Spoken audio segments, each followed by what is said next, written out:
What if I told you the greatest yogi in Tibet was trained by a man who, some accounts say, made him build and destroy a tower not once, not twice, but as many as 12 times?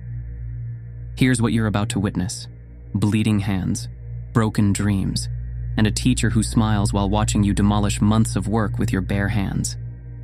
"Start over," he says. "This time make it perfect." This isn't your peaceful meditation retreat. This is Marpa the Translator, the farmer mystic who brought esoteric teachings from India and turned spiritual training into the ultimate test of human endurance. Today we meet the teacher who believed the only way to save a killer's soul was to break everything else first. Can you shatter someone so completely that enlightenment grows from the pieces? Welcome back to Buddha's Wisdom. I'm Matt, and we're continuing the wildest redemption story in Buddhist history. And here's the crazy part. So many of you have been asking, can someone who's done terrible things actually change? Well, you're about to get your answer. Last episode ended with Milarepa standing in the ruins of his magical revenge. 35 wedding guests dead. His sister asking, "What have you become?" He'd discovered the answer: a monster who needed to die before anything good could be born. Remember our Monkey King series? Sun Wukong's ego was massive, but at least he didn't murder entire families. Milarepa's transformation required something way more extreme than breathing exercises and positive thinking. He needed a teacher willing to destroy him, and get this, he found one. Over the next 25 minutes, you'll witness spiritual training that makes any modern military training look gentle by comparison. We're talking years of manual labor that wrecks your body, cave meditation that literally turns you green, and a final demon battle that could kill you. But here's what makes this absolutely insane. It actually works. By the end, you'll see whether someone who's committed mass murder can actually claw their way back to the light. The method, more suffering than you can imagine.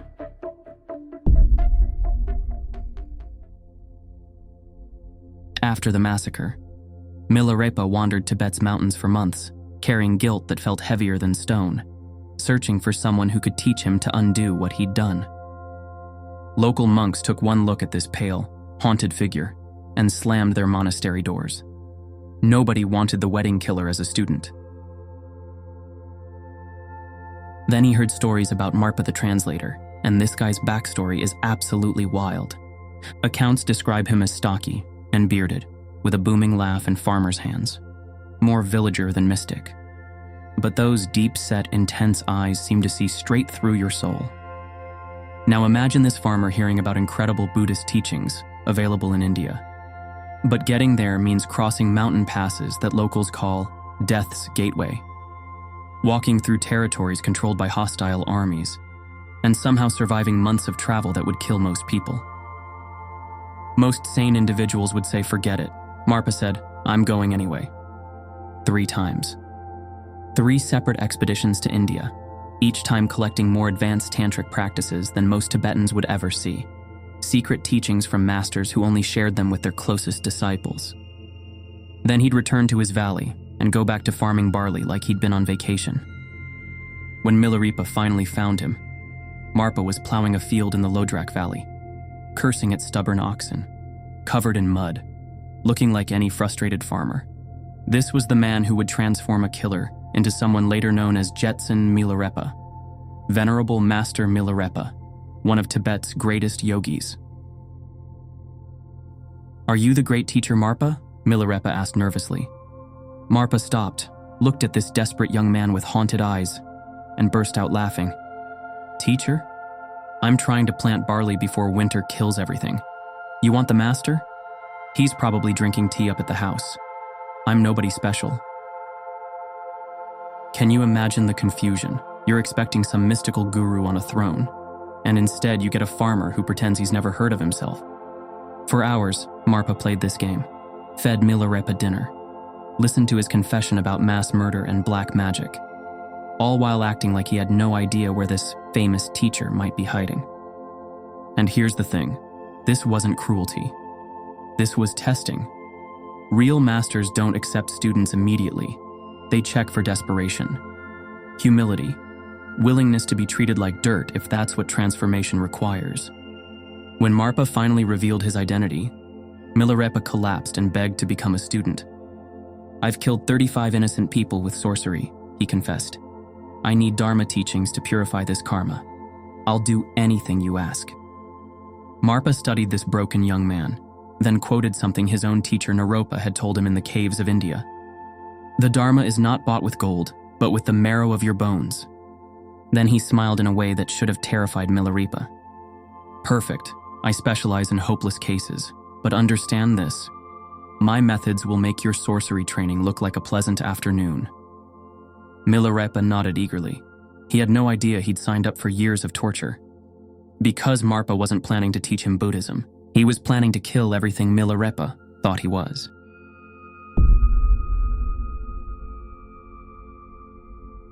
"Build me a tower," Marpa said the next morning, handing Milarepa a pile of stones. 9 stories tall, perfect stonework, no help from anyone. Milarepa thought this was symbolic, some kind of patience lesson before getting real teachings. He was dead wrong. Marpa literally wanted a tower. For months, Milarepa hauled stones up that hill. Each rock had to be shaped by hand, every level precisely aligned.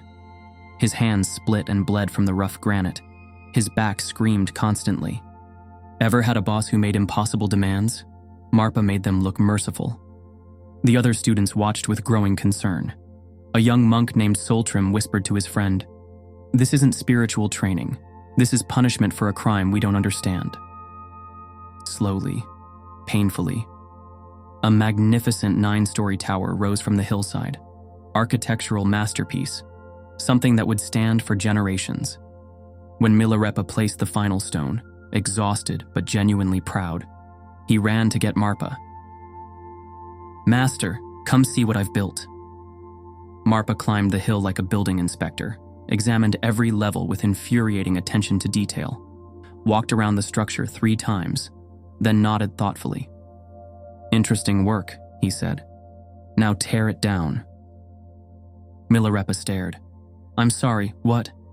"Tear it down, every stone. The foundation was wrong from the beginning. Start over." Pause and think about this for a second. You've poured months of your life into something beautiful, and your teacher casually tells you to demolish it because of some technical flaw you never understood. Most people would quit, storm off, demand an explanation. But Milarepa remembered the 35 wedding guests he'd murdered. Maybe he deserved exactly this kind of meaningless torment. The sound of stones crashing down the hillside echoed through the valley like thunder. Other students winced with each impact. Tower number 2 took even longer, better materials, flawless construction. "Good work," Marpa said after his inspection. "Now tear it down. These stones are the wrong color." And here's where it gets insane. Traditional accounts vary, but some sources say this happened not once, not twice, but tower after tower after tower.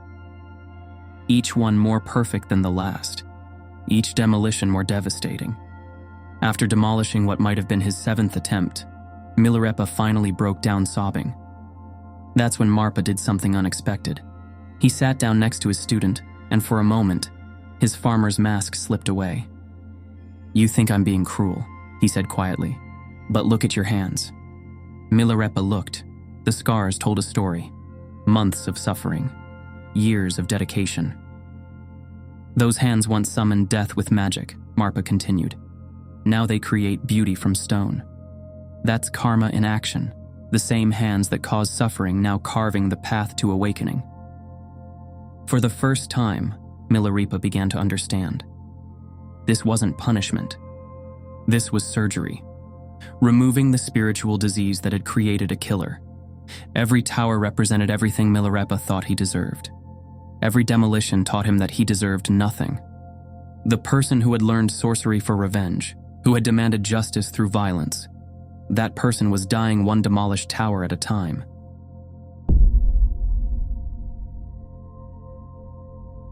After years of tower building had shattered every expectation, Marpa finally spoke the words Milarepa had been desperately waiting for. "You're ready for meditation instruction." He handed Milarepa a worn scroll covered in Sanskrit text. "Advanced practices for working with subtle energy. techniques for recognizing the nature of consciousness itself, methods that normally required constant guidance. Go to that cave. Don't come out until you've mastered everything written here. The cave was barely large enough for one person, cold as winter night, dark as the bottom of a well, so isolated that even bird songs couldn't reach inside. How long should I stay? Milarepa asked. Until you're done, Marpa replied. 3 years. 3 years in what felt more like a tomb than a meditation hall. The food Marpa provided? Just enough barley flour to avoid starvation. When even that ran out, Milarepa faced a choice. Leave the cave and admit failure, or find another way to survive. The mountains were covered in stinging nettles. Touching them felt like being burned alive. Eating them was torture. The bitter taste would make you vomit, but they would keep you alive. For months, then years, Milarepa survived on nothing except these cursed weeds. And here's where it gets absolutely wild. The transformation was horrifying. His body wasted away until every bone showed through paper-thin skin. The chlorophyll turned him green. Skin, hair, even his nails. When villagers occasionally glimpsed this skeletal green figure moving through the forest like a ghost, children ran screaming to their mothers. Adults whispered protection mantras and made signs against evil spirits. They thought they were seeing a hungry ghost, a spirit of someone who had died with terrible karma and couldn't find peace. In a way, they were absolutely right. But something incredible was happening inside that cave. His meditation deepened as his body disappeared, with nowhere to go, nothing to distract him, no comfort to cling to. His consciousness had no choice except to expand beyond normal human limitations. The guilt over 35 murders was dissolving like salt in water, not because he'd forgotten what he'd done, but because the he who had committed those crimes was starving to death in that cave. During the deepest meditation states, when the boundary between his mind and infinite space began dissolving completely, Milarepa experienced something that would later become one of his most famous songs. I have no food, I have no clothes, but I am rich in the Dharma. The person who had demanded material justice was learning to find wealth in emptiness itself. When he finally emerged after 3 years, skeletal and green as a mountain spirit, even his own reflection in streams looked alien and frightening. The killer was almost dead. What would replace him remained to be seen. But the final test was coming.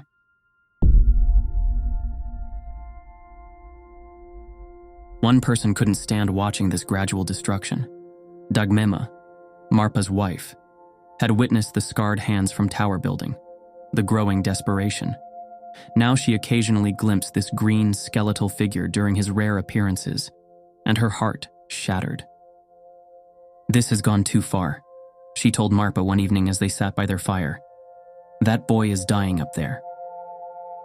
Good, Marpa replied without looking up from his tea. The boy who killed 35 people needs to die. Some versions of the story say Dagmema secretly helped Milarepa during these cave years. Others claim she simply begged her husband to show mercy. What's certain is this: her compassion created a crisis that threatened everything. When Marpa traveled to teach other students in distant valleys, Dagmema made a decision that would change everything. She climbed to the cave with food, warm clothes, and most dangerously, human kindness. What she found horrified her. This skeletal figure, so weak he could barely lift his head, still sitting in meditation posture with fierce determination burning in his sunken eyes. My husband is testing your resolve, she whispered. But I can see you've endured enough. Surely the Dharma allows for mercy. For the first time in years, Milarepa felt someone cared whether he lived or died. When Marpa returned from his teaching tour weeks later, he immediately sensed the change. His student's desperate edge had been softened by comfort. Who helped you? He demanded. Milarepa confessed about Dagmema's visits. What followed wasn't an explosion of shouting, something far more terrifying. Marpa went completely silent. When he finally spoke, his voice was cold as mountain winter. My own wife, undermining everything I've worked to achieve. His farmer's warmth had vanished completely. Do you understand what kindness does to someone trying to transcend ego? Dagmema tried to defend her actions. He's endured enough. Surely the Dharma allows for mercy. Mercy? Marpa's quiet fury was more frightening than any scream. A mass murderer receives exactly what karma provides. Nothing more. Nothing less. The argument that followed threatened to destroy their marriage. Milarepa realized he'd caused this crisis through his weakness, his need for comfort, his inability to face the full weight of what he'd done. There's only one way to resolve this, Marpa declared with finality. Final test. Tonight. Either you achieve complete realization, or you die with your karma unresolved. The look in his deep-set eyes suggested death was the more likely outcome. Everything had been leading to this moment.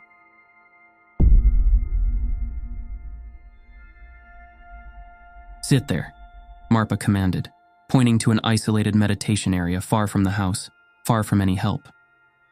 Face everything you've done, every person you've killed, every family you've destroyed. Achieve enlightenment tonight, or die trying. Milarepa, skeletal and green from years of nettle eating, nodded and sat in meditation posture one final time. In Buddhist thought, karma is inescapable, but it can be transformed. Tonight would determine whether Milarepa could turn the poison of his past into the medicine of awakening. He closed his eyes, went deeper into awareness than ever before, and entered the space where all his guilt lived. At first, the profound stillness he'd learned during 3 years of cave meditation. Then, something shifted in the darkness. The air grew thick as storm clouds. Shadows began moving without any light to cast them. The temperature dropped until his breath became visible mist. A presence materialized that made every survival instinct scream in terror. Massive, eyes like molten metal, fangs that dripped with accumulated darkness. Traditional accounts describe Milarepa facing terrifying demons during his retreats. But imagine, for someone who'd committed mass murder, those demons might have worn the faces of his victims. So, it said in a voice like grinding bones and screaming wind, the killer thinks meditation erases murder. Behind the demon, figures began appearing in the darkness. Wedding guests, children, innocent relatives, people whose lives he'd stolen with supernatural vengeance. You think sitting in caves makes you pure? The demon continued. You think suffering pays for what you've done to us? Terror beyond anything he'd experienced with black magic. This wasn't some meditation vision. This felt real as stone, solid as death itself. The accumulated weight of his karma, manifesting as something that could destroy him completely. For a moment, he almost fled screaming into the night. Then he remembered something the Buddha had once said when facing his own demons. I see you, Mara.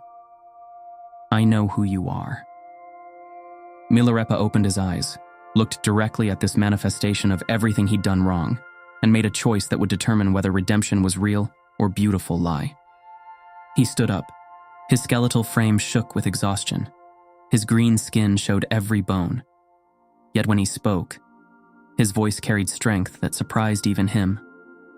You're absolutely right, he said to the demon and the faces of the dead. I am a killer. I did murder innocent people. The demon smiled, sensing victory was within reach. Milarepa took a step forward toward the nightmare. But watch. The demon lunged forward, claws extended like knives, ready to tear apart this skeletal figure who dared face the weight of mass murder. The faces of the dead began screaming for justice, for revenge, for the very blood payment that Milarepa had once demanded for himself. And Milarepa, broken and green from years of suffering, stood at the moment that determines every human life. Can someone who has committed terrible acts truly transform? Or are we forever prisoners of our worst decisions? One day, this broken figure would be called Jetson Milarepa, and his voice would shake mountains with songs of enlightenment that are still sung in Tibetan valleys today. But right now, it trembled before the demons of his past. What happens next determines everything. In part 3, we'll witness the most intense spiritual battle ever recorded, the final test of whether light can truly emerge from the deepest darkness.